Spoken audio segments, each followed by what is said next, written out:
Salam anak-anakku yang dikasihi oleh Tuhan. Selamat pagi.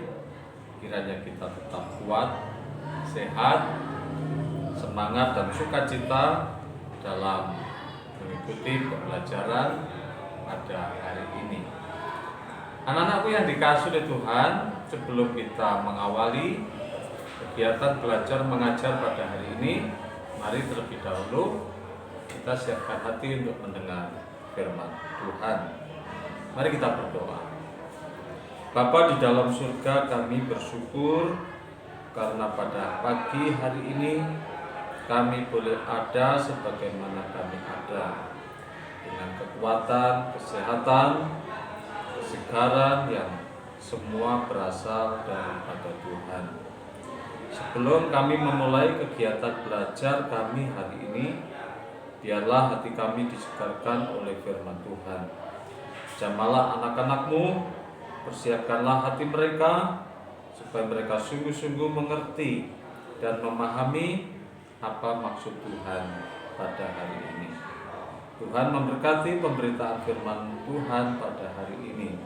Di dalam nama Tuhan Yesus kami berdoa dan bersyukur. Amin. Puji Tuhan, anak-anak yang dikasihi Tuhan, kita akan membaca firman Tuhan pada pagi hari ini, yaitu dari kitab Lukas pasal yang ke-17 ayat 11 hingga ayat yang ke-19, yaitu tentang ke-10 orang kusta. Dalam perjalanannya ke Yerusalem, Yesus menyusur perbatasan Samaria dan Galilea. Ketika ia memasuki suatu desa, datanglah 10 orang kusta menemui dia. Mereka tinggal berdiri agak jauh dan berteriak, "Yesus, Guru, kasihanilah kami." Lalu ia memandang mereka dan berkata, "Pergilah, perlihatkanlah dirimu kepada imam-imam." Dan sementara mereka di tengah jalan, mereka menjadi tahir. Seorang dari mereka ketika melihat bahwa ia telah sembuh, kembali sambil memuliakan Allah dengan suara nyaring. Lalu tersungkur di depan kaki Yesus dan mengucap syukur kepadanya. Orang itu adalah seorang Samaria. Lalu Yesus berkata, "Bukankah ke-10 orang tadi semuanya telah menjadi tahir? Di manakah yang 9 orang itu? Tidak adakah di antara mereka yang kembali untuk memuliakan Allah selain daripada orang asing ini?" Lalu ia berkata kepada orang itu, "Berdirilah dan pergilah, imanmu telah menyelamatkan engkau." Amin.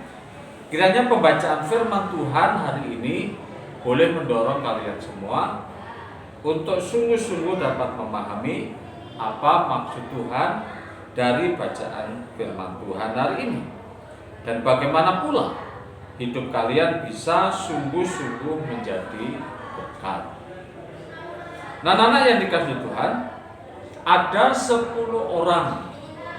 10 orang ini punya persoalan yang sama, adalah mereka sedang sakit kusta.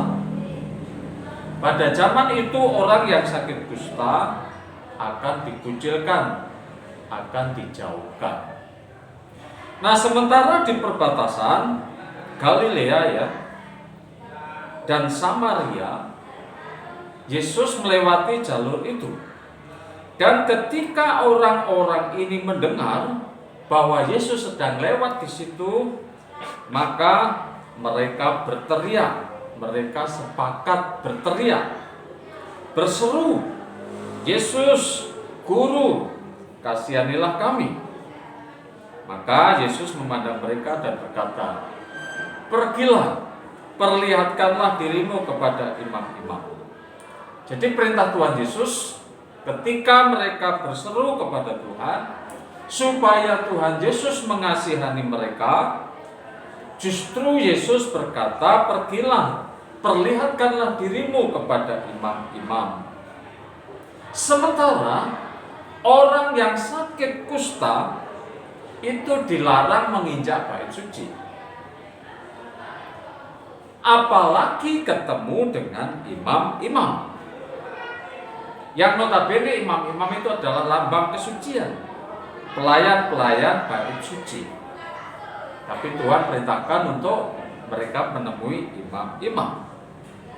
Kondisi mereka tidak memungkinkan untuk bertemu dengan imam-imam. Tapi ketika Tuhan perintahkan, mereka melakukan, mereka mengerjakan dengan segenap hati. Firman Tuhan yang mereka terima dari Tuhan Yesus, pergilah perlihatkanlah dirimu kepada imam-imam. Mereka sepakat untuk menemui para imam itu dalam kondisi sakit, meskipun itu adalah satu hal yang mustahil untuk bisa bertemu dengan imam dalam kondisi sakit. Tapi firman Tuhan lebih berkuasa, lebih dahsyat, dan akhirnya mereka sepakat untuk pergi kepada imam-imam. Dan dalam kesepakatan itu ada hati yang bulat, ada semangat yang kuat mempercayai apa yang difirmankan Tuhan. Mujizat terjadi sebelum mereka bertemu dengan para imam. Dan di tengah jalan mereka menjadi tahir. Nah, anak yang dikasihi Tuhan Yesus Kristus, setelah mereka semuanya sembuh, 10 orang tadi, dan ternyata hanya ada satu orang, yang merasa bahwa dia sudah dijamah oleh Tuhan, diberkati oleh Tuhan, disembuhkan oleh Tuhan. Dia kembali kepada Tuhan Yesus. Dan pada saat dia kembali kepada Tuhan Yesus, ia tersungkur di depan kaki Yesus dan mengucap syukur kepadanya. Ya. Nah, setelah dia disembuhkan oleh Tuhan, merasa dirinya diberkati oleh Tuhan, dia tidak melupakan Tuhan, anak-anak. Ingat ya. Terus kemudian Yesus bertanya, loh, yang ke-9 tadi kemana? Bukankah semua mereka sudah tahir? Bukankah mereka semua sudah sembuh? Kemana mereka pergi? Apakah mereka tidak kembali untuk mengucap syukur kepada Tuhan? Nah, anakku yang dikasihi Tuhan, Tuhan menghendaki supaya setiap kita senantiasa mengucap syukur kepada Tuhan. Karena apa? Karena kita sudah diberkati. Ingat, kita sudah diberkati. Orang yang kusta satu itu, dan itu adalah orang Samaria, ketika dia merasakan mujizat Tuhan, maka dia kembali kepada Tuhan Yesus dan bersyukur. Saya percaya kalian hari ini yang ada di sekolah ini, baik TK, SD, dan SMP, dan kalau kita masih ada, dan kalau kita masih bisa bernapas, ingat, itu adalah berkat Tuhan. Itu adalah mujizat Tuhan. Dan jika kita masih bisa bersama-sama belajar di sekolah ini, itu juga adalah satu berkat Tuhan. Nah, kalau orang yang sudah diberkati, apa yang harus dia lakukan? Dan tentu kalau semua orang yang membaca peristiwa ini pasti diberkati. Karena apa? Dia kembali kepada Tuhan dan mempersembahkan syukur kepada Tuhan. Nah, kalau kita bisa mengembalikan ucapan syukur kita kepada Tuhan setiap hari, kalau kita hitung terlalu banyak ya berkat Tuhan. Kita bisa bernapas, kita bisa bergerak, kita bisa berteman, kita bisa melihat, kita bisa mendengar, dan sampai hari ini kita hidup di tengah pandemi, itu adalah mujizat Tuhan. Nah, anak-anak yang dikasihi Tuhan, mari kita bersyukur atas apa yang sudah Tuhan berikan kepada kita. Dengan mengucap syukur kepada Tuhan, tentu itu akan menyenangkan hati Tuhan. Dan pada saat kalian mengucap syukur kepada Tuhan di rumah ataupun di sekolah, maka orang tuamu yang mendengar doamu, pasti orang tuamu senang.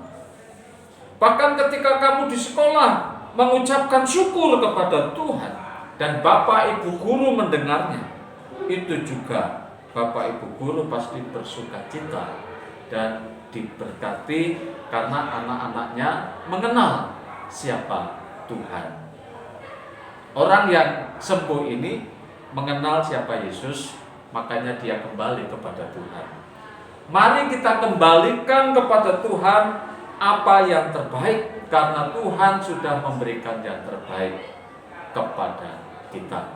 Biarlah hidupmu dalam proses belajarmu, dalam studimu, dalam pendidikanmu, kamu bisa menjadi berkat, memuliakan nama Tuhan, menjadi berkat bagi Bapak Ibu guru, dan juga menjadi berkat bagi teman-temanmu. Amin. Mari kita berdoa. Tuhan, kami sangat bersyukur melalui bacaan firman Tuhan hari ini. Kami diingatkan bagaimana supaya kami dapat menjadi berkat bagi banyak orang. Karena begitu banyak berkat yang sudah kami terima. Sebagaimana seorang yang sudah sakit kusta dan disembuhkan oleh Tuhan. Dari 10 orang itu hanya 1 yang kembali dan memberikan ucapan syukur kepada Tuhan. Biarlah ucapan syukur ini menjadi gaya hidup kami setiap hari. Tak henti-hentinya kami bersyukur karena berkat Tuhan tidak pernah berhenti dalam kehidupan kami. Kami juga bisa bersyukur, bisa belajar di sekolah ini. Tuhan memberkati Bapak Kepala Sekolah, Bapak Ibu Guru, dan juga para staf yang terus melayani kami di lingkungan sekolah Bethel Sulung 3 ini. Terima kasih Tuhan, kami berdoa, kami mengucap syukur di dalam nama Tuhan Yesus. Amin. Selamat belajar anak-anak, Tuhan memberkati.